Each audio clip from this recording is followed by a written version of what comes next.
Homer bought a new hammock. After jumping on it and spinning a few times, another Homer was cloned. Homer found that this clone was identical to himself in every way, except that it had no belly button. Homer asked the clone to change a light bulb for him, but the clone was quickly electrocuted. Homer tried to move the clone, but it was too heavy to lift. Suddenly, Homer looked at the hammock. With the help of the clone, before it died, Homer threw the clone's body into the neighbor's yard. To reduce his housework, Homer took the clone to the hammock and cloned again. From that day on, some clones accompanied Marge shopping, some told Abe stories, and others played baseball with the kids. Seeing how thoughtful Homer was, Marge decided to reward him. That day, many clones prepared breakfast for everyone. When Marge came out, Homer immediately drove the clones out of the dining room. At that moment, Flanders came to get the chainsaw Homer had stolen. Homer told him to leave his credit card. Meanwhile, the clones outside pointed at the chainsaw and then toward the neighbor's house. Homer nodded in agreement. That day, the clones appeared carrying Flanders' head. Homer was terrified and immediately planned to abandon all clones in the cornfield. Now, before I abandon you in this cornfield, does anyone remember the way home? I do.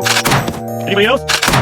Anybody else? Finally, to make sure the hammock wouldn't cause more trouble, Homer also threw the hammock off the truck, but it was picked up by the clones. They soon cloned countless Homers. The news reported the story of the cloned Homers, saying they would soon take over the entire town of Springfield. At this time, Lisa saw Homer crying bitterly because all the donuts had been eaten. They immediately came up with an idea: tie donuts to a helicopter. The clones chased the donuts crazily, but there was a cliff ahead and countless clones fell off. Marge sighed that the crisis was over when she suddenly noticed that the Homer beside her had no belly button. My homie's dead.